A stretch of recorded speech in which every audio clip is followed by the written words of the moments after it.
that we've brought forward together. And then also look at, the experiences that we've had in their operationalization, their testing, and the learning that's coming from colleagues in the field to help give us a sense of, where do we need to go next as a community that's interested in collective accountability. So that's the broad strokes. I'm not going to introduce the panelists at the moment. I'm going to leave that to my colleague and co-chair Tanya when she runs the interactive session.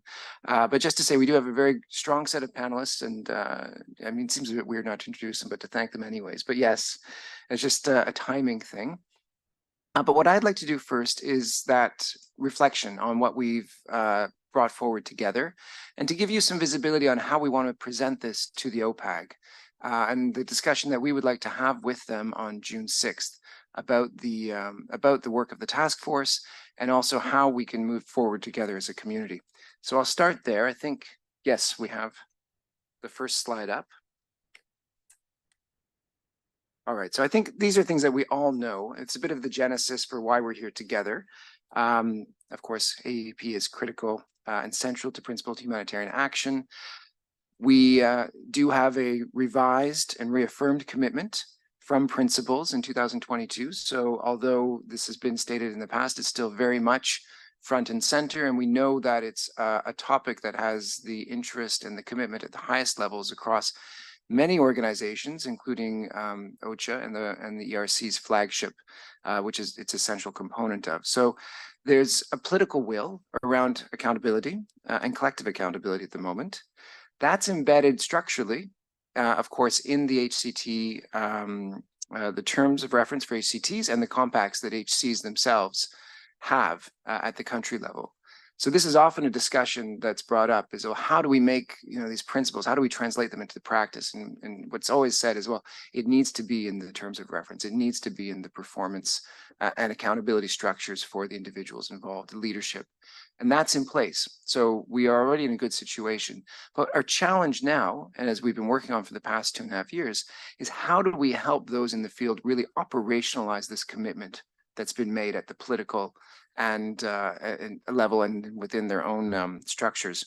So as we've seen it, we've really looked at, how do we fill those gaps, provide the support that's required to enable resident and humanitarian coordinators and humanitarian country teams to deliver on these commitments.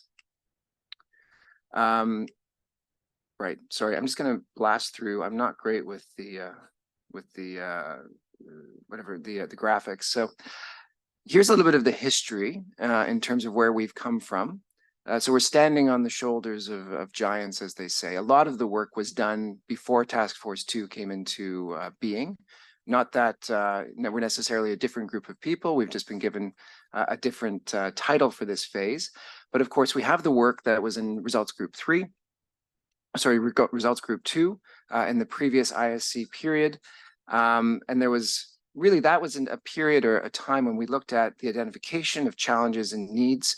There was a lot of work, of course, with country teams in that process. And there was already a lot of the work on identification of which tools and pieces of guidance were required, and some of the structural work, particularly, like, say, the framework that was already under development at that time.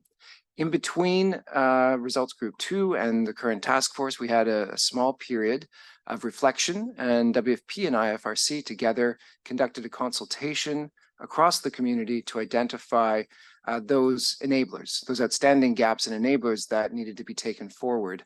And that became the framework for the work plan that we've had as Task Force 2.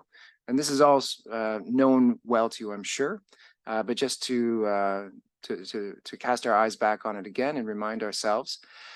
And so, in looking at what those different work streams would be and how we wanted to respond to them, you have the set of principles on the right, where it's really looking at how to enable the leadership to live up to their commitments, how to enable the colleagues at the field level to take action against those, where we can integrate into existing processes, but also recognizing that Collective AAP is not just what would we say? It's not just a sort of a summation of individual efforts around AAP. It really does require us to go further, to bring the information that we have together, to do that joint analysis, to do that joint prioritization, and then take forward that in programs and our engagement with the communities that we serve.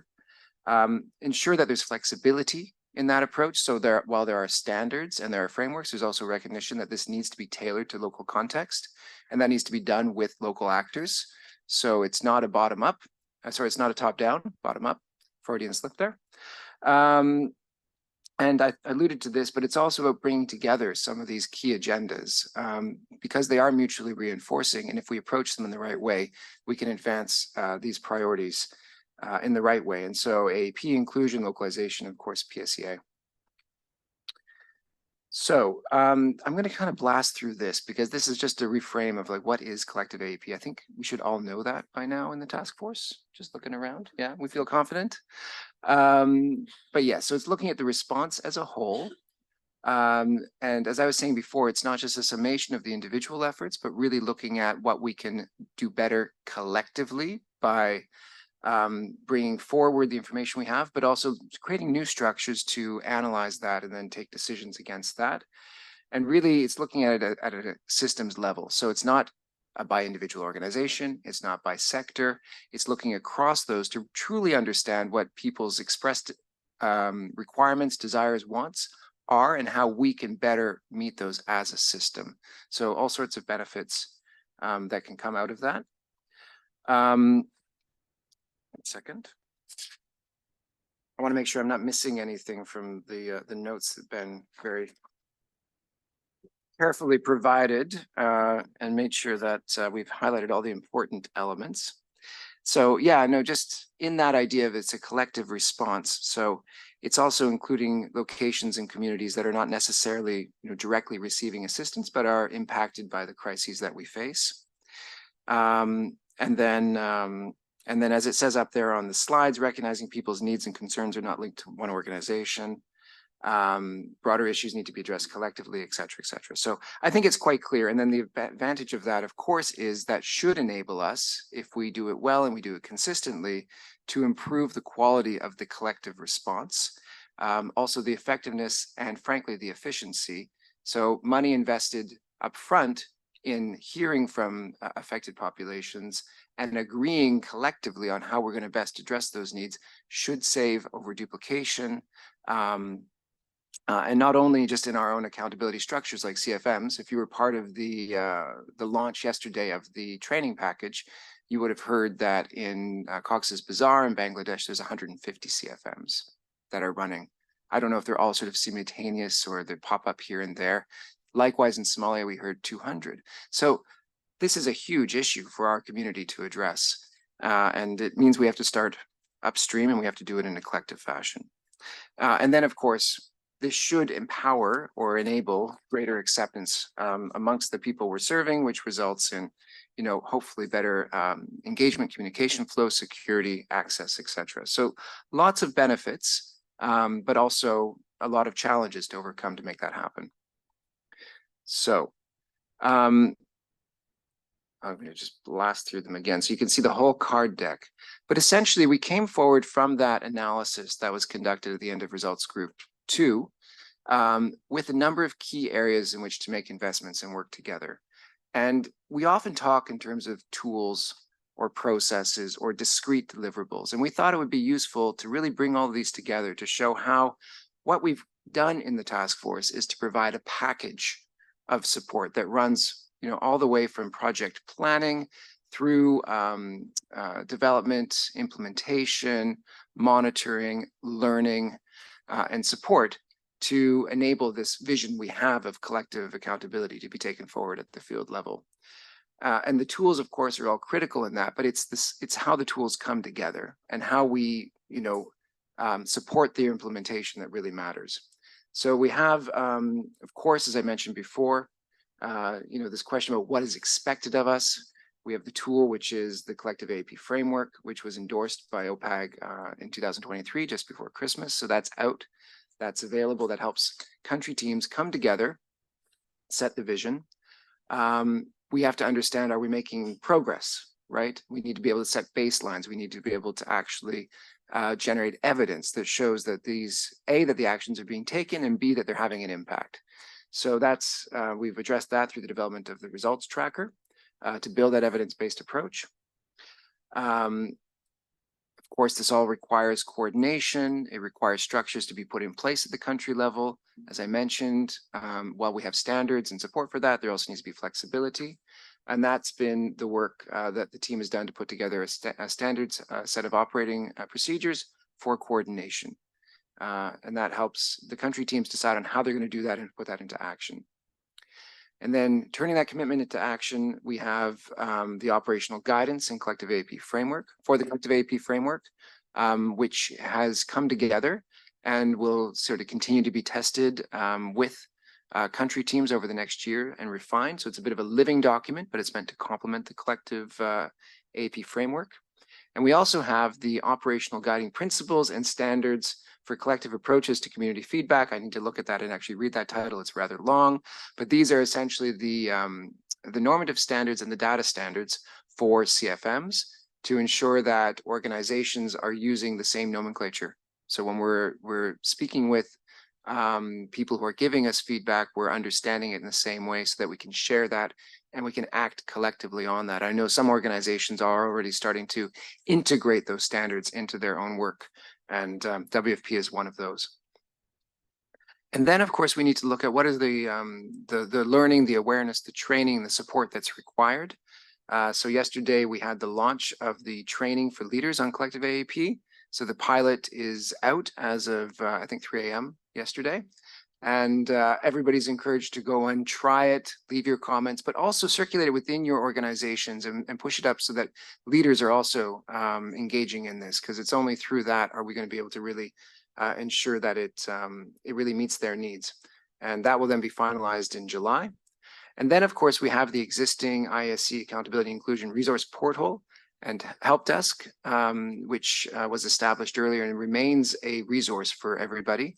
We're doing our best to ensure that that portal has all the latest guidance available on it, and that the Help Desk has the networks of experts and the people that are manning it to then respond in an efficient and timely effort to the questions from country colleagues.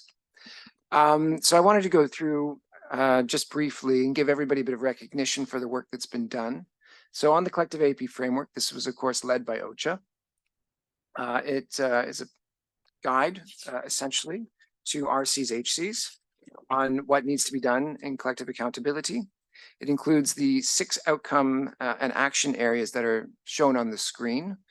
They're a bit small, but they really cover the whole sort of gambit of the project cycle, from the emergency planning and preparedness all the way through operational review and evaluation. So it provides a roadmap, essentially, for country teams to come together and decide how they want to run a collective accountability system in that country. And specifically, or I think should say importantly, it's not just designed for the UN or NGO partners or international NGO partners, but no, it's also meant to engage with local stakeholders, donors, and even with governments. And so I was fortunate enough to participate in one of these processes in Ethiopia. And when we had representation from all of those different stakeholders in that the framework process. And so I can sort of attest to personally, like, what a difference having all of those voices together in one room makes when you're looking at these issues. All right, and as I mentioned before, that's going to be accompanied by the operational guidance. That is a living document. Then the results tracker. So just in specifics, this has been led by the CHS, and it's modeled after the CHS Common Humanitarian Standards. There's 47 system level and community level indicators, and it enables leaders to build an evidence base of response level AAP efforts compared with community experiences, to understand gaps and prioritize actions for strengthening AAP. It allows us to set that baseline and then to come back and measure progress against it. And I think we all know the importance of evidence in making the case for the investments that we need to see. And this is being presented to OPAG for endorsement. And then the standard operating procedures for AAP coordination. So again, I think what's interesting here is there have been SOPs for coordination in the past. What we've done here, or what the team has done, which has been led by UNHCR and UNICEF, is to look at what those coordination arrangements may look like in different contexts and with different leads, so humanitarian contexts, displacement contexts, and public health emergencies. So the different players may be playing different roles in each of those. And of course, here it's really just to be as quick as possible in establishing these arrangements after a shock or in advance of a shock to make sure that those are in place. And it provides a common reference in regards to the roles and responsibilities connected to AP coordination, so planning, staffing, resource allocation, et cetera. So this is really almost like a preparedness tool that we now have at our disposal. And then in terms of learning more in the training, we've talked already, and if you participated yesterday in that session on the launch of the leadership training. So it is there as an online self-paced training module to support country leadership. You see there on the right the different training modules that have been put forward. So just awareness around what Collective AAP is, how that relates to different important priorities like localization, PSEA, cross-cutting themes, the responsibilities that individuals have as HCT members, as HC and HCT members, and then some of the more specifics on the roles and responsibilities and how you take things forward. So again, that was led by IOM. And it's open now for feedback before it is finalized in July. It's also being presented to OPAG for their awareness and to support other organizations to engage in the piloting process. And then the CFM package, we'll just call it that because of the long title. Again, as I mentioned before, it provides a nomenclature, a language, if you will, for agencies to speak with each other. So that we have, agreement on what is what and how we're going to analyze those things together. So, and it does enable this, ideally, a reduction in the number of this is a tricky one. I was going to say communication channels. Of course, we want as many channels as possible to be open, but we'd like to have them simplified and available to people in a way that it doesn't create confusion, it doesn't create burdens for people. So how do we bring these together more holistically? It includes 5 operational guiding principles that provide different entry points for strengthening approaches, and of course, the series of standards for practitioners. And then finally, on the help desk and the resource portal. So in the resource portal now, and this is a bit overwhelming, there's over 700 different resources spanning best practices, guidelines, tools, and examples. And of course, as we mentioned, there's the help desk for support and advice, and this is being run by UNICEF. And of course, it's for use by everybody, particularly the leadership teams, obviously at the country level, but also by technical practitioners. And that is something that will persist beyond the task force, at least for the next year or so. I believe we have funding, so that's there for now. But it does sort of bring forward the question about, now that we have these resources in place and we have this package of support for country teams, one, how are we going to continue to enable them to utilize that? I mean, I think that, of course, the portal and the help desk are a great platform, but there's a broader level of support that may be required. And as we heard yesterday during the launch of the training, we had a very nice discussion with several of the RC's, HC's, country leads in different parts of the world about the constraints. And there was a lot of unanimity around the fact that there are, certain operational constraints that need to be overcome, but there are a lot of systems constraints as well in terms of, how we finance this, how we engage with donors to finance collective accountability versus accountability in the different organizations, how we build trust between organizations to share sensitive information, sensitive data, and what are the frameworks that we have in place that ensure that that's done in an accountable and safe manner vis-a-vis beneficiary data protection and things like the GDPR. So there are a lot of issues that I think are known issues that are still at the systems level that we need to come back and look at. So we need to keep those on the agenda as we have those discussions about the way forward. So I'll stop there. I'm sorry that was a bit long, but I think it's important to give visibility to all the work the task force has done and how we want to present that to OPAG. And I'll hand it over to Tanya now to facilitate the panel. Fantastic. Let me just see if this is this working? Yes. It is. Great. Let me try with this for a while. Jessie, thank you. Thanks for that thorough overview, and mainly as well, an immense thanks for the huge amount of colleagues who've worked on these tools. Many of them have been a long time in development. I know from ourselves, I think we're on about 4 years to give birth to the results tracker. Definitely giving birth to an elephant there, but it's fantastic now to see them all there, all together. But also, I think the kind of key thing is, and you've just outlined it for us so well, Jessie, how they all interrelate and how connecting them and making them of value and use for the humanitarian country teams is really the kind of key driver, not just to produce the tool, but explain how they interact with each other and how they add value. Fantastic work. These they're done. They'll hope they'll be launched soon. But the key question is, of course, is what does this impact have at the country level? So we're really pleased today to have a range of different views.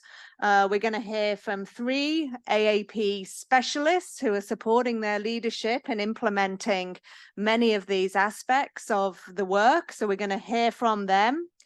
And then we'll also have some perspectives from those more looking at either from a leadership level or from a global perspective of helping and supporting country teams of what this means. So we're going to get into the bit more of the, what does this all mean in practice? But also we've got a wealth of you, and it is towards the last day. So those of you in the room, I am going to ask you the same questions as I'm going to ask each of these panelists. You've got some paper there in front of you. But I'm going to be asking the panelists, great, we've got all of this. What's really working? What do you see as working good now on AAP? Where's the momentum that you're seeing? And I'm going to ask that same question to each of the panelists. And then also we're going to come back and ask as well, kind of what needs to happen, because obviously we're launching this at the end of the task force's mandate. And so we're kind of really considering what the future is of that. And you're going to hear later from Frank on some of where this goes next. So let me first turn over. We've got, as I mentioned, 3 AAP specialists joining us online. I don't know if we can spotlight them and change the, so we can see them. But we've got Shari, who's worked in Afghanistan, South Sudan and Northwest Syria with us. We've got Layla talking to us from Northwest Syria. And we've got Banna from Bangladesh. So Shari, hopefully we see you in a minute. But Shari, I'm going to come to you first and ask you this question, which is, what of this is working from where you've been involved? Hi, thanks so much for having me. I think that there are quite a few things that work well. For instance, the training for leadership. I know that leadership, having strong leadership in place and having leadership that puts the AAP on the agenda and then mandates that there be AAP capacity is really an amazing first step. And then having the financial and technical resources necessary to have basic things for collective AAP in place, like having a collective mechanism, or having common standards that allow for collective analysis has been really crucial both in Northwest Syria as well as in South Sudan. And I can say that the IASC presents a lot of background documents that allow for this, from the framework, which we utilize in Northwest Syria, to data management policies, which again we utilized, TORs for AAP capacity, and the CFM package that's now being developed. And then having common will from the UN agencies, donors, and implementing partners, with a real focus on having support from both local and international organizations to push AAP forward. So in South Sudan, we were able to work with the clusters and help them for the first time develop a common AAP indicator that was integrated into the humanitarian response plan.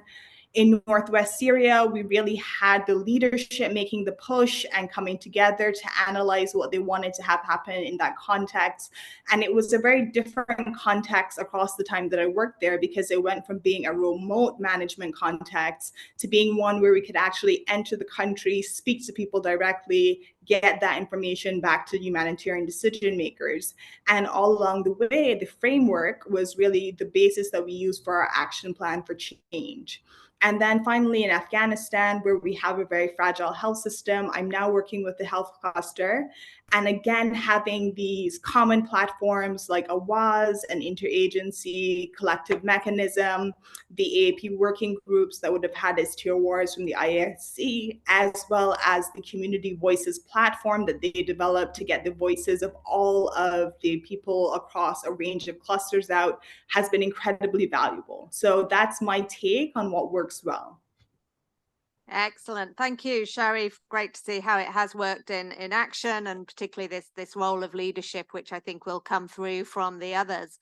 Layla, you're joining us from Northwest Syria. Can I ask the same question to you, and can you build on from Shari in terms of what you've seen as working? Yes, thank you very much. So building on what Shari, because she handed over the work that she have been doing before under the AAP framework, and when I start working, the leadership have the commitment and focusing on the expansion of our complaint and feedback mechanisms from SIA. Guided by the CFM package from IASC resource, and of course the support resource that also help us a lot on building and strengthening the capacity inside the task force. Having those, my focus was to be sure that operationalize the AAP system and have workflow between this different mechanism, the feedback mechanism and the decision-making platform that will lead to correct our response and monitor our and measure our system is doing well or not on collective accountability. Also, I was focusing based on all this resource to bringing this platform and mechanism to be closer to community, and building on that, we're trying to expand the task force, different task force, to have one locally led with community intermediate group as volunteer group and civil society representative. That helps a lot to bring put people in the center and bring our all mechanism be more near to the affected people for more collaboration, because our work is from cross-border. All the decision making happen cross-border, not in the affected community. That's why we're trying to expand our work and building a new system like local community of practice inside Syria. This is in general. I can talk more in challenge later on. No, thank you so much for that. I think if there was more time, I think many of us would love to hear more about how the local community of practice is working, but we can see if we can come back to that or other ways to share that. Banna is the co-lead of the AAP working group in Bangladesh. So it'd be fantastic to be hearing about what you've seen as working well there, Banna. Thank you so much for having me here. So, I mean, one thing I found common from Shari and Layla is actually, I mean, there are a lot of willingness and commitment from the senior leadership and from the strategic point of view. So while we were having this national level workshop in 2022, we found out a lot of top strategic recommendations from the senior leadership, and that was as simple as like building AAP into preparedness, collecting evidence, and therefore we found a lot of tools from IASC that are helping us out. For example, the result tracker, the common framework for AAP, let's say. And the fantastic thing that we are trying to do is can you hear me? Sorry. I can hear you, but somebody online needs to mute, please. Thanks. All right. Thank you. So all I was saying that like the tools and resources that we have from the global level, we are trying to kind of contextualize that into our local context. Especially when it comes to Bangladesh, there are two different contexts we are dealing with. One is the national level, where like we have more focus on the disaster risk reduction, disaster preparedness, etc. And then we have Cox's Bazar, where we are dealing with the refugee context. So in both contexts, it is very crucial to understand the audience, which we are doing, we are trying to do as best as we can. And like we are building the existing AAP mechanisms and framework from the global level into the local level. And in this journey, we are getting supports from a lot of local NGOs, which was crucial as we saw in the presentation. So we have that kind of inbuilt. And I think the last thing that I would mention that we are not, I mean, starting from the scratch, although in terms of progressing into collective AAP, we have a, I mean, way to go. But then like we had the CWC resources and practices which were available in Bangladesh back from 2015-16 times. So we are building on that. We are kind of trying to get support from the resources and the tools and the platforms that were available. I can talk about the website called Songjog, where like we put all the resources, so which we are kind of utilizing for more collective AAP things. And then we have Cox's Bazar, where like we built the common feedback platform, which I mean we are trying to kind of get the data and also like trying to understand what the data is telling us to generate evidence and make our response better. So now, I mean, we are also planning to have a kind of collaboration between, I mean, Dhaka and Cox's Bazar, which has like a difference in context, but at the same time, like there are tools and resources where like we can learn a lot from each other. So I would say, I mean, from the willingness to hear, we are kind of progressing well, but definitely we have a lot to more to go. Thank you. Thank you. Thank you so much, Shari, Layla, and Banna. I think we all appreciate what a tough role you have in terms of trying to take this guidance, but also, as we all know, AAP is such a sort of mind shift, system shift approach, and the work that you do of kind of trying to translate this guidance. But what's come through really strong is this interagency collaborative approach, but also working with the NGOs and particularly the local NGOs. So huge kudos for the work that you've been doing there. Let me turn now to in the room, and I'm going to ask Ru, who's the AAP global focal point for UNHCR, who's got a more global perspective on this, but trying to support country teams in the rollout of some of these. Can I pass to you, Ru? Thanks, Tanya. It's weird. I don't know if to face the room or. Yeah. I think maybe I just wanted to focus more on the process and what that has done for us, specifically because I look at it internally within UNHCR and also externally collectively. I joined this role early last year, and I was like, oh my God, I have to go through all this coordination nightmare with all these partners. But I think this process has enabled us in terms of developing all these tools together to really learn how to work together. We are talking, I think it's always been a bit theoretical in terms of how do we collectively pull resources together to work. And this process, just sitting and working together, has shown that that can truly work. We have seen across the agencies supporting each other in terms of even allocating resources where others do not have, supporting travel. I'm here on someone else's budget. For example, even in terms of technical, where you find one agency has the technical capacity there to support the process. I think we saw that coming through a lot in terms of the development of the tools and the guidance and all that. And I think for me, that's the one thing that really worked well, where we are able to say, we can do it and we can do it collectively. Now, internally, I find we also were forced to sort of work in a similar way. I would want to actually highlight in terms of processes. We were able as UNHCR specifically to actually contribute in the development of a lot of the tools using what we already have in place. So if you look at the process around developing the guidance, the CFM package, it didn't exist out of nowhere and it's not something new. There's a lot of tools. I think when JC was talking, was saying, if we look at the accountability and inclusion portal, it has close to 700 tools. But then we don't want to create something new with anything we are creating. To more, can we synthesize what is there in a way that everyone would be comfortable and say this is something we are comfortable with? It was a long conversation, but I think that really worked well in terms of making sure everyone was comfortable. We were able to feed into that, looking at what do we have as UNHCR. Yes, we lead on the refugee coordination side of things, and I think the one thing we were able to actually look at was looking at the refugee coordination model and say, this is the guidance that we have.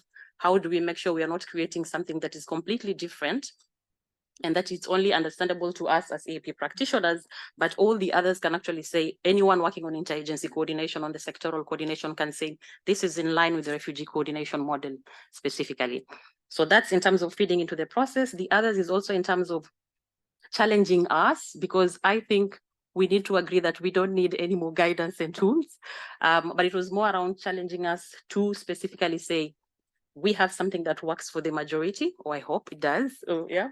But how then do we make sure we mainstream this within existing policies, processes, and standards?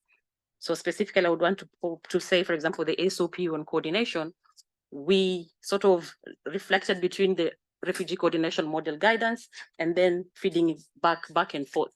In terms of our training on our emergency rosters as well, that's also one aspect that we're looking at. How do we embed the collective AAP framework into that emergency roster of all the technical colleagues? We don't have the money, the resources, and the time to say we are going to have AAP specialists to be deployed at all times. AAP, if you're talking about mainstreaming, realistically is about which role does everyone have to play, even if it's at interagency coordination level. So in terms of processes and what that has meant for UNHCR, I think for me it's more practically how can we work together at a collective level and at also organizational level. Are we ready? Are we willing to commit as agencies to actually set up our processes and policies to be able to support the collective process? I think we don't have to look at dwindling resources will fuel competition, but it should be more about collaboratively. Yes, we have a long way to go. Internally also, we saw a lot of also the goodwill and the role that regional bureaus can actually play, which I think had really been missing where it was more global going to country. But with the tools, when we presented and said, this is what the vision is like, we saw a lot of regional colleagues stepping up and now leading the conversation ahead. And I think there's a lot of collaboration going on around there collectively in terms of capacity strengthening, socializing, and also outlining what role can the regional expertise that is there actually play in terms of working with the country level colleagues and supporting them. Thanks. Thanks so much, Ru. I think this idea of both kind of internalizing it and using it externally, but I also think you brought out something that Jessie had on at the beginning about this term of flexibility. We have the tools, we've got something that can be used, but how do we adapt them to the specific context? So thanks for bringing that up, as well as the other valid points that you made. We've heard from kind of 4 AAP specialists, but obviously as well within our own community, while we get this and we live and breathe it, obviously the point of this is it has the sort of leadership buy-in as well. So I'm really happy that we've got Esty with us, who's the Deputy Head of Office calling in from OCHA in Nigeria, to explain what this means from that leadership perspective, and particularly around kind of getting it in the role of that work in terms of the humanitarian country team. So Esty, great that you could join us.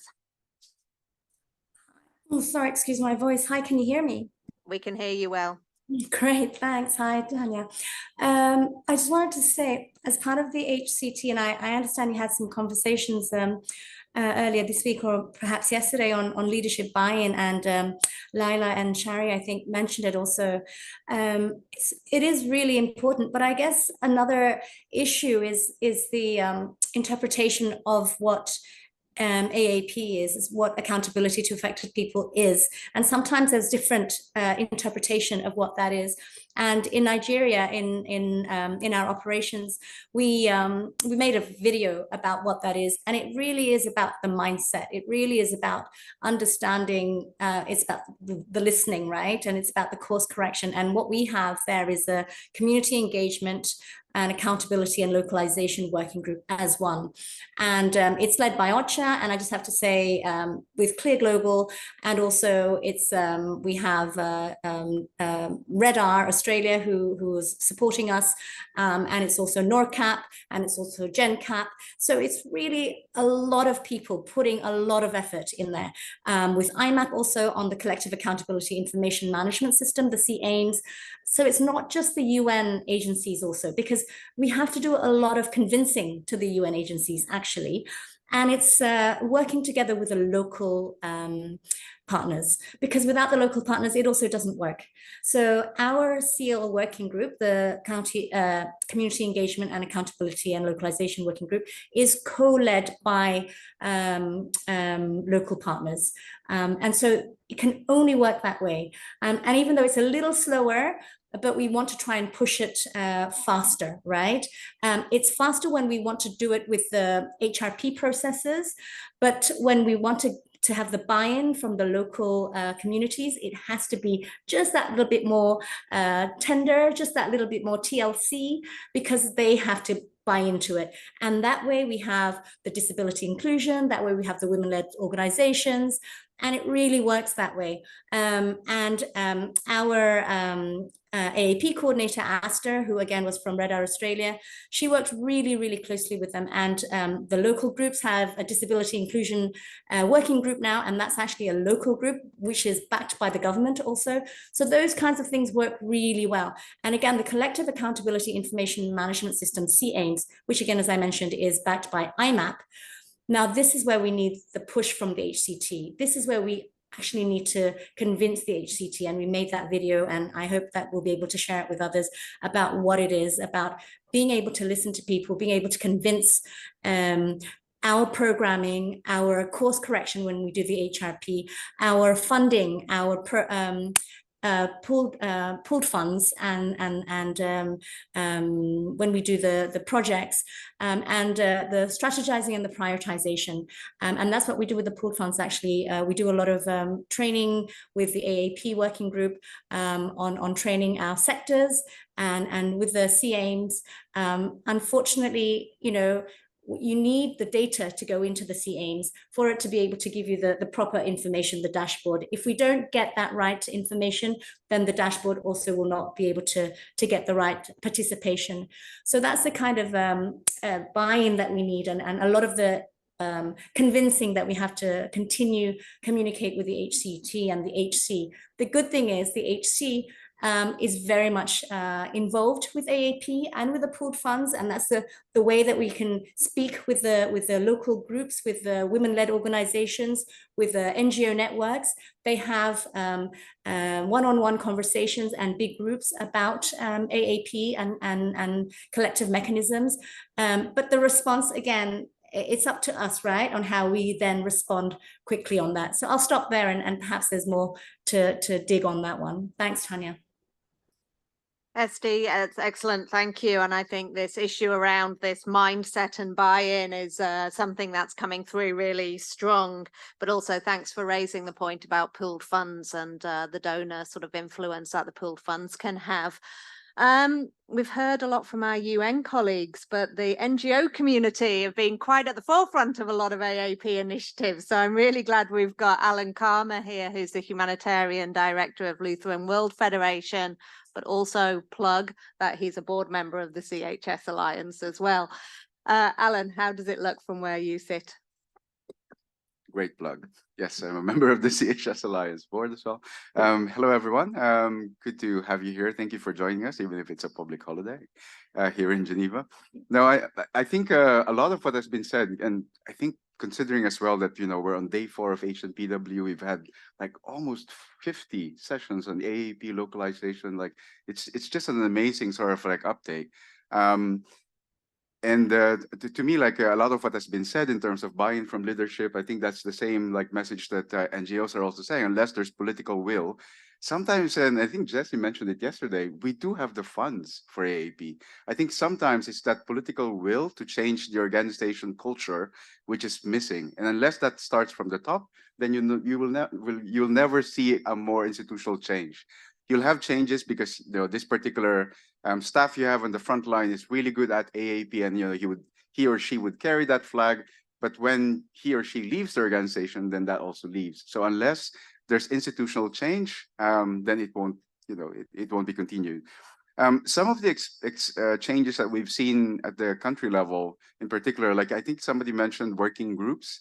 I used to remember, when I was in Pakistan, we used to have this thing called the ALWG, the Accountability Learning Working Group, and then it kind of disappeared.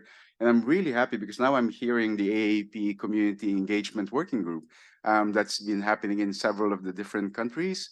some better than others, but like, for example, a context like Myanmar at the moment, it seems to be that their AAP community engagement working group is doing well. They have like 40 members, they're engaging, and you have to remember most of the expats are out. So it's all the national staff sort of like engaging on this. And I think it's a really good sign, the way they're prioritizing it.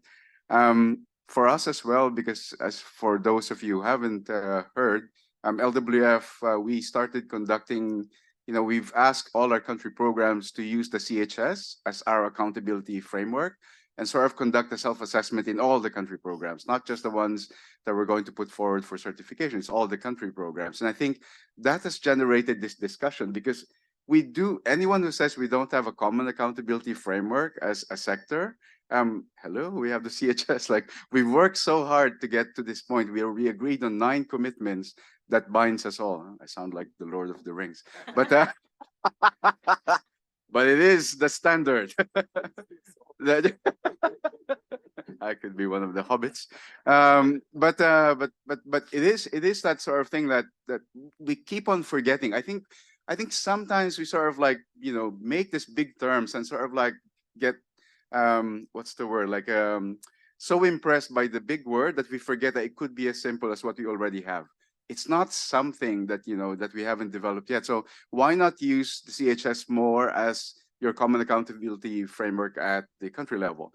And this is where like some of these exciting initiatives like CHS Alliance and Ground Truth Solution, they're looking at how can we use the CHS as a common accountability framework to do a collective sort of approach to accountability, do an assessment at the country level, and then see whether what communities actually say they need is basically the one that we're actually doing as a sector. And remember, as a sector, because communities don't distinguish across organizations, they don't distinguish against sectors. They look at us as sometimes as whether it's good or for bad, as one big homogeneous alien.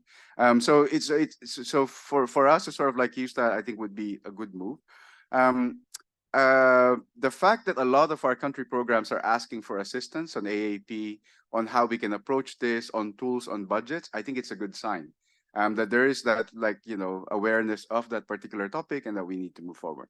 Now, maybe just to sort of like, I don't know how much time we have, but just to give 4 big points. Like, I've been attending a lot of these sessions, and I think I wanted to share with you some of the key points that we've been hearing.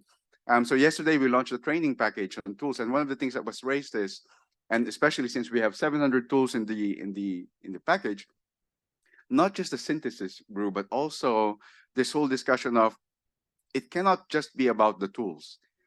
We need to find a way to assess what is the impact of these tools that we are sort of like releasing out. So it's about monitoring and evaluation. It's about, how do you measure success? We are very good at launching tools 700 times as it is. So how can we sort of like be better at then measuring how does it impact what it's made for the affected population? The second one is on transparency. I think transparency has been that issue that is very, very difficult for us to address. And it's primarily, again, because of the trust deficit. We don't trust each other enough. And I think we don't trust each other enough because we don't work together enough. Anyone who's been in a consortium would know that the first few months of a consortium, if you're with new organizations, it's very difficult. You don't even share your templates because you're fearing that the other agency will steal your template. But as you work more together, then that trust develops. So how can we sort of like address that trust deficit? It's working more together. And finally, really putting the affected population at the center of it really is that key, right? We need to stop creating structures on top of existing structures and communities. We've always mentioned, like when we go to like areas where they have their own coordination mechanisms, why do we have to put our own brand of coordination mechanism when we could just support those particular coordination mechanisms? And maybe I'll end with sort of like a quote I was sort of like looking at, because this is the third, is it the third or the fourth HNPW? And you sort of kind of, AAP has been a feature in all of them. And you kind of want to know, like, are we saying the same thing year in and year out? So I was looking at the tweets from last year. And there was a tweet that Tanya said in last HNPW. Once you tweet it, it's there. No, Tanya said, like, well, I think it was Rosa who quoted Tanya, accountability. Accountability, because he was talking about, like, you know, how do we make meaningful participation? We need to make sure that the people are at the table, which most of the time they're not there, right?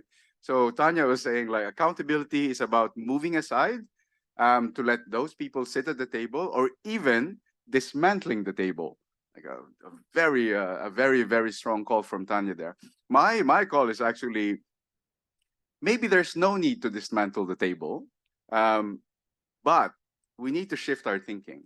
You know how in a table, like, there's always a head of the table, and normally that's at the other end. Like, instead of like assigning this seat as the head of the table, why don't we shift our mindset and saying that wherever that person from the community is sitting, that's the head of the table. Thanks.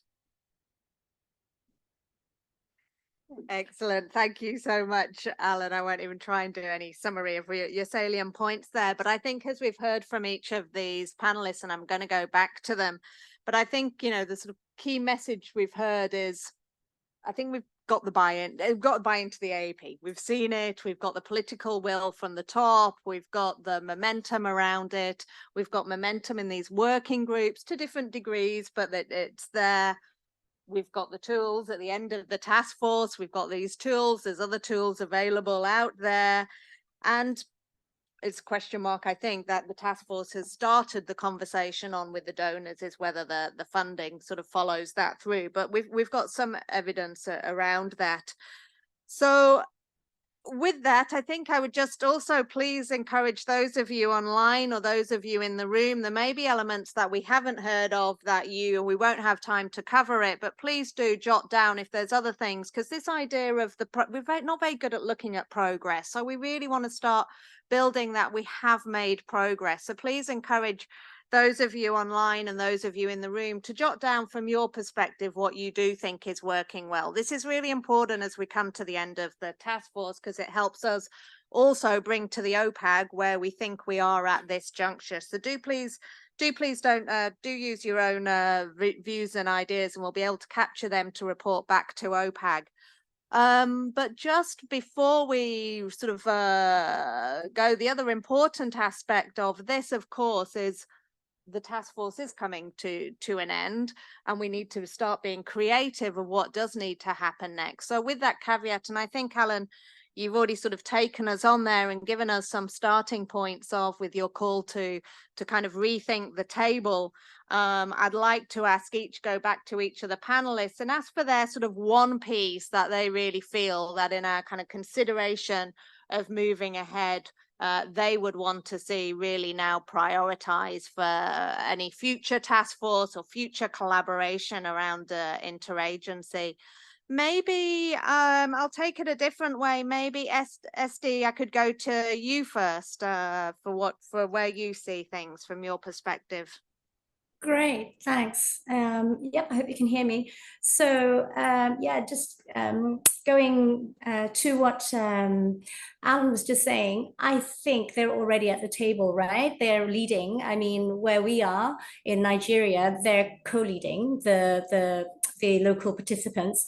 So we do have co-chairs leading the working group, and we hope that is the hope that we will not be leading the working group, and again, that's in all the states. With that in mind, that's the sustainability of it, right? They already own it. And with that is the solutions element of it, the durable solutions, or the solutions for displacement, or solutions and the development and the nexus, because that's what they're looking for. They're looking for long-term solutions. They're not looking for humanitarian solutions. And that's what this whole issue is about. That's what this whole AAP is about. When you're talking about conversations about what they want, they're not asking for handouts. They're asking for solutions. But what we're looking for also is good facilitation. So when you are doing facilitation and conversations, and whether it's FGD, whether it's feedback mechanisms, whether it's the conversations about what they need, we're trying to get to solutions where it will fit to their needs, but it also fits to the context. And they have the solutions, they know the context, right, where we don't. And so it's already in their place. And that's why what I was saying before, it might take longer because it's with them. We're sometimes so impatient because we're humanitarians. The development actors know this better than us. And they always tell me, actually, Esty, shut up. They know it, don't tell them what to do. Of course, right? But I'm saying, yes, but we need to facilitate it, because if we have them, say, okay, security is like this, oh, well, then we'll do the security ourselves. Well, that's not going to get them safe. But, there is some safeguards around that also. So there is a way that we have to make those meaningful partnerships also between humanitarian development. So the AAP, and I think it's called, I can't remember what UNDP does also. It is society, something like that. They do have their community, I think it's community development or something like this. They also have their own form of AAP. That needs to be closer also in the way that we do it together with them somehow. I think that's the way to go. In our HCT also, in part of localization, we had one member of the CSO. Now we're having 4 members of CSO members in our HCT. So that's the highest form of leadership. So that's in the Nigeria HCT. So that's, again, they're already in our leadership form. And so there's 2 parts of this AAP and localization. It's localization about the conversation, and then there's the localization about capacity building. But they are 2 separate parts, right? And 2 separate money pots. So you need money for the capacity building, and you need money for the kind of like response and the programming. So the programming and the pooled funds that I was talking about, and the donors and the SURF and the course correction, that needs understanding from donors too, whether it's from the advisory board of pooled funds, but also just understanding that these things take time. And that could also be from the development and the solutions type of conversations. And I think there's other types of multi-trust funds that are out there, peace building funds, etc., that needs to talk also with humanitarian funding. I think I'll stop there. Maybe that's enough. Thanks. No, that's great, Esty, and it builds on, I'd say, some of the work that we've started in the task force, but it was very much a start, which is really looking and putting a bit more focus on the role of donors in its very broader sense of how they can incentivize AAP. So thank you for that. Banna, I'll turn to you next. What's the kind of, if I had to put you on the spot of one thing that would really propel AAP in Bangladesh, what would it be? I think it has been said already, but I think like we need to have a kind of harmonized understanding of what AAP means, and definitely like we have a lot of willingness, but at the same time we are kind of trying to do it by our own organizational standards. And here the most complicated thing happens actually, because community not necessarily understand like what my organization has the mandate or other organization. They want to see the solutions. And JC was mentioning about, I mean, in Bangladesh, we have 200 probably like mechanisms to kind of get the data. But how much of that is actually built into the course correction, as there were this mentioned, and then like how much of it community is actually like seeing the changes happening. So if there are changes, if there are evidences that the changes are taking place, then community will be willing to kind of give more feedback, and that will be like a kind of more sustainable. So I think like my point is actually like on the twofold. One is actually we need to have a kind of harmonized understanding as humanitarian, and we need to act as one actually, so that community understand it better, and they are also willing to take part in into the conversation when they will see the results are actually taking turn into their favor. And of course, I mean, the resources are really important to build the collective AAP, which to some extent are there, but to some extent I think that, I mean, the resources can be utilized into more kind of strategic way, rather than like giving into different pots to, I mean, ticking in. So I think like if we can build common resources for collective AAP, which is not, I mean, in terms of money, it's not a lot, but like in terms of like direction, I think like it has to be kind of on a linear direction. So yeah, I'll stop here. Thank you. Excellent. And I think that's come through as a bit of a theme throughout the IASC Task Force, where we think we've got these definitions and understanding that binds us together around AAP. There's still a lot more needed to kind of break it down and understand what it really means, especially on pushing through for the momentum on this. Layla, can I come to you now, please? Yes. So in here, when I want to talk about our context, I believe that we need to focus more on removing the layer between affected people and us as a humanitarian. That's throughout making a partnership with groups that affected people say that they trust them, not just relying on NGO as intermediate group, because as I said, our context is different from different region. Like that we consider volunteer group and representative from civil society is the intermediate group between NGOs and affected people, and start our work to focus on being with partnership with those groups rather than just going to them and collect information and build our activities. And we did that in one initiative that also we have a women advisory group inside HLG. That's, we call it HLG here, it's the same HCT in another country. Those women advisory group, half of them is from field, so they came to the highest decision-making forum, and they also contribute and give us affected people perspective about our decision in this highest level decision form. So I really want just to encourage everyone working in different crises that trying to find out who's the intermediate group in your crisis, and that affected community trust them and start working in AAP with partnership with them. Develop your tools with them, not just going them and distribute your tools or tell them to collect the information.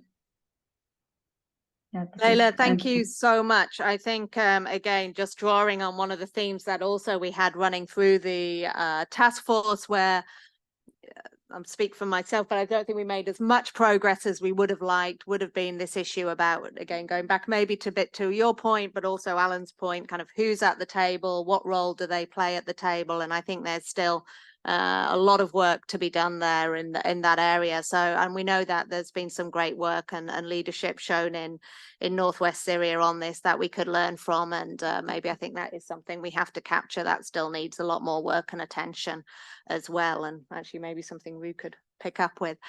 Thank you, Layla. Shari, if I could ask your views. Hi, yes. Okay. So I think that actually there's one key lesson that I've gained from Afghanistan in particular, which is that even in the most restrictive environment, some level of community engagement is possible, and you have to, as humanitarians, make the collective push for it. So it has to be local organizations and international organizations coming together to push for that engagement, and to engage the government or de facto authorities or whoever on the need for it, to sensitize them, and to really make sure that there's space for that to happen.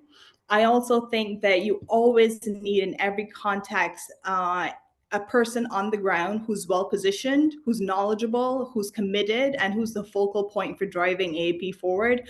And it's often good if you can have that in a peer of persons who we have local partnership with, international partnership, as Layla and I had done for Northwest Syria. And also to just make sure you're reaching the most vulnerable people, who are often women and girls, while doing no harm. So how do we really rebalance the power dynamic to make that possible? And finally, how do we move beyond needs assessments and CFMs to really having a full engagement with community voices on a sustained basis, where their priorities are setting our priorities, and we're constantly in a conversation with them about those priorities and how they're shifting. Thanks so much for your time. No, thank you so much. And I think this maybe roots back around to sort of Esty's point at the beginning about when we're talking about AAP as well, but trying to get in this issue of the power dynamics within there and really trying to tackle that is something which we're definitely not going to fix in this task force mandate, neither maybe in a couple more, but it's definitely something for the next task force or interagency collaboration has to continue dealing with. So thanks so much for sharing that, Shari. Ru.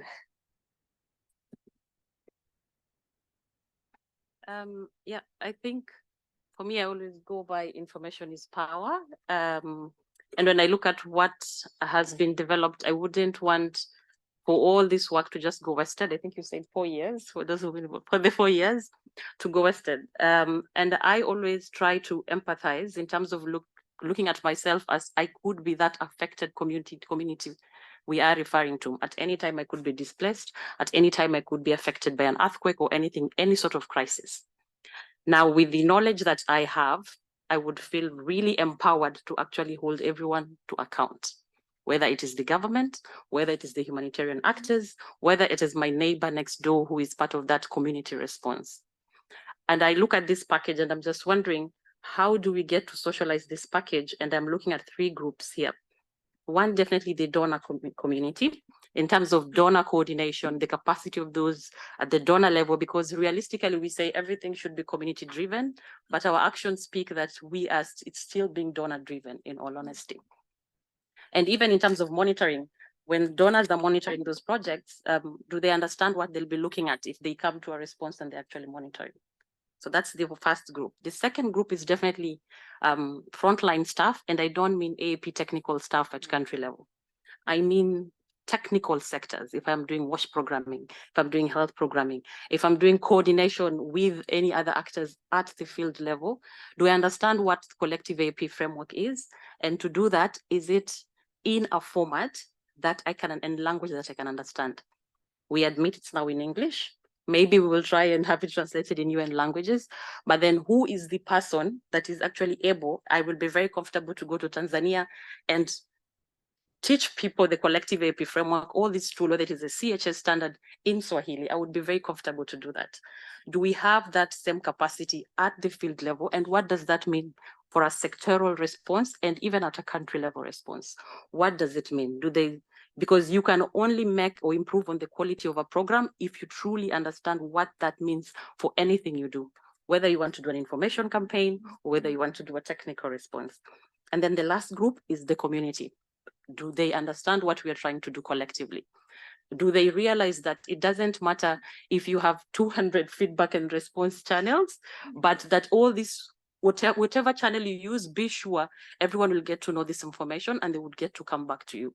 How can they hold us to account when they don't know this? And I think the question I would pose to the room is, how do we walk the talk in terms of committing? These are the tools, but then how do we make it simple and socialize moving forward to the 3 groups I've identified? Thanks.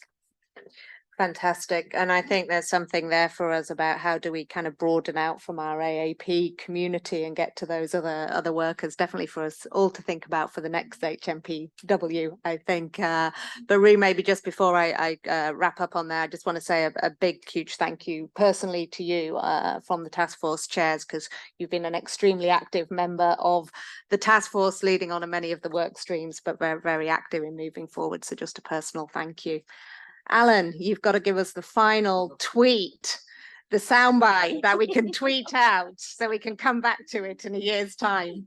Rosa, I gave you so much already, so no more. No, like to me, the question is always, why does the task force have to end? I think that's still like, okay, we need to move it out of Geneva, maybe. Like, I think it would be good to sort of like have something, but there has to be something that holds it together. You know how they say, like, you know, mainstreaming is not away streaming, like, you know, when it's everyone's responsibility, no one takes care of it. Like, there had been a lot of strides because of the task force. So I think that still has to be a discussion that needs to happen. But yes, having some sort of like parallel sort of like groups at more decentralized levels could actually work better. Thanks. I think you've given us a perfect segue over to Frank, but just again, I'm going to encourage those because I know looking around, particularly online, I can see who's online, I can see the people in the room, and I know you've all got a lot of opinions about what needs to happen. So please, can I encourage you again, do write those down. It's really helpful because of what comes next, which I'll hand over to Frank to take us through. Thanks, Frank. Thank you very much. And I'm not sure what's easier to report about what happened or what's going to happen next, because you're safe. You can look in terms of what we have concluded and have done over the last 2 years. And going forward, yeah, it's always a little bit mystic, you know. Are we really going forward in the direction we are planning? The future is always a little bit uncertain, but we are quite certain about what we see, what we need to do in the future. And there's, first of all, if I could have that last slide, makes it much easier because you can read and I don't need to talk so much. Here we go. Yes. So there's something about this tool. So these packages which we have now produced, we have heard about it, which are already in use in some of the areas and are already getting traction. So the first step about what is next is really to use them and to make them forward. So we heard about the leadership at local level, at national level. So the HCTs and the CTs, they are the ones who really have to start using them and implement them in their areas of responsibilities. But it's also about learning together, being able to move forward and not shy away and learn from their peers about how to move this forward. The second one is that within the Interagency Standing Committee, we all make sure that our individual organizations are taking this up and making this a priority. We heard this several times, the donors, and we had a whole session with donors, and actually the donors are actually quite willing and ready to do this. So how are we continuing listening to the donors, but also engage with the donors and fine-tune this? So that engagement on international level, but also on country level, I think that needs to be moved forward, and only this way we can make sure that we do receive the funds and the flexible funds which we need for AAP to move this forward. It is all about also working with the communities better. And we heard this several times here from our panelists about how to bridge that gap between the institutions, the organizations, and the communities. So how to bring this forward and really also engage and enable the local actors to move and engage and come together. Last but not least, we had a very ambitious agenda. It's our top #1 when you look at our work plan, is a systems change. And that system change, we are not finished yet. We have concluded now some tools. And I'm shocked to hear that 700 in there somewhere in the package. I should have known this before. But if you hear this, we have 700 tools, etc. All is there. And we are starting to use them. That is also good. But there is this more strategic engagement, there's strategic level forward looking. What does this actually mean? And I think that is really where it has to happen on country level, but it also has to happen at international level. This really strategic forward looking, how does this package? And we had this week, and during the HNPW, we had a future and foresight session with the task force, where we said, okay, what are actually the big items which will in future, the trends which will impact on AAP and making that system change happen? Which are the trends which might be challenges to that system change, and those trends which might also facilitate this? And I just would like to highlight 3 of them which we came up with. One is a very obvious one, we talk all about it. It's the funding. The decrease of funding in the humanitarian sector. This is a threat, but this might be also an opportunity, because if there's less funding and less internationals, more chance and opportunities probably for locals and for the communities to engage and come to that table, which might be not existing anymore soon, hopefully. Digitalization. Now we are having were all sorts of tools developed, and we talked about this quite a lot of the CFMs and everything. This is all digitalization making these things better. It has for sure a huge opportunity, but it also has maybe also some challenges and some threats.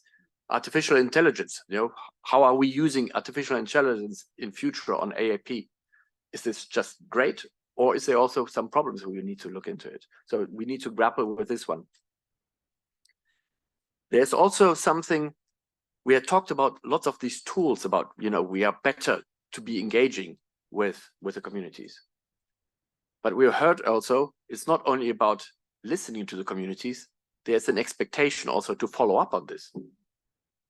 And, if people are saying, somebody said, it is not only about giving handout, the people want to have solutions. So if people say we would education for our children, but we are saying we only have blankets, even if we have the best tools to listen for them, that they want education, but we only provide blankets, we are becoming a problem. So there is a danger, there's a trend that communities get more frustrated, specifically in protected crisis, frustrated of us internationals, and that leads to mistrust, and that leads to disengagement. So exactly the opposite of what we want to achieve with AAP. We also are looking in terms of a growing area among states of sovereignty and authoritarian behavior. So how much will this impact on AAP? Because we're coming in and saying we would like to talk to your communities. Not every state is happy with this. So how will this impact on the future of AAP? So there's lots of questions which we need to discuss to make that system change happen, and not just stop here by developing the tools. So our idea is to bring these trends to OPAC and to the Interagency Standing Committee to have this discussion in more broader terms of how to move this forward. We also heard this several times, and that is one of my main areas, is how does AAP, localization, and the Nexus debate come together? Because this compartmentalization between the three is not very helpful, and is again in terms of the listening to people but not being able to deliver because of it is either humanitarian, it is either peace, or it is either development. How people don't care. I was myself a volunteer once. I don't care in which area I did my work. It is about the results and what you can move forward. So our idea is to really bring these questions back to OPAC. We have delivered the tools. We want to make this tool better impactful, but we also have not given up on that system change we are envisaging. So we hope that OPAC or the Interagency Standing Committee will take these discussions up and move them forward. We also need to see how this discussion on AAP in the OPAC, but also in the Grand Bargain, which is on the localization, it has quite a lot to do how we are bringing these closer together and move forward in there. So I hope that specifically if we are able to have more community of practice together, because this is where people are talking from the practical perspective and not from a policy perspective, that this will bring forward. So this is the way we are thinking. We are moving forward. I saw already, you see a QR code and immediately votes go up. Excellent. Because here is a possibility for you to contribute to the way forward about how you see we can make AAP keeping alive and making forward, even if the task force does not exist anymore. So with this, I think I have now the honor on duty. I don't know what it is. It's probably both to close us. Is this correct? Or are we? Yes, you do, Frank. I just wanted to take a moment, though we realized that at the end of the last session, we hadn't thanked all of our panelists for joining. So just a shout out again to everybody online. So we have Shari, we have Banna, we have, let me see, sorry, I've got the list, Layla, of course. And then here we have Esty. I'm not sure if she's still online. She was able to fit us into that schedule. And of course, here we have Allan and Ru. So thank you again for joining us and sharing your experiences and providing such insight for the way forward. So stop there. Thank you very much, Jess. And then it's up to me now to close. First of all, I would like to thank all of you to come, despite the fact that beautiful sunshine is outside, finally in Geneva.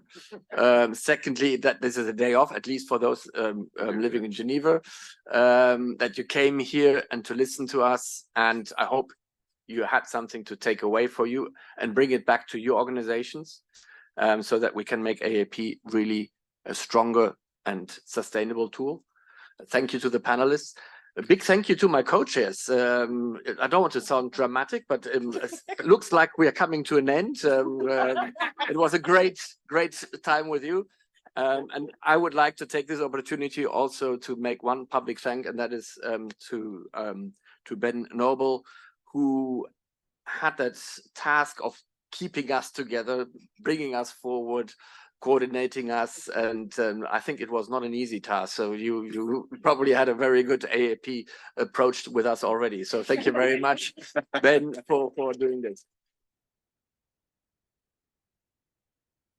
And to all the co-leads of the various work streams, absolutely, and the whole team of OCHA and the Interagency Standing Committee supporting us and enabling us. Thank you very much. And now I'll shut up and let's enjoy the sunshine outside. Thank you.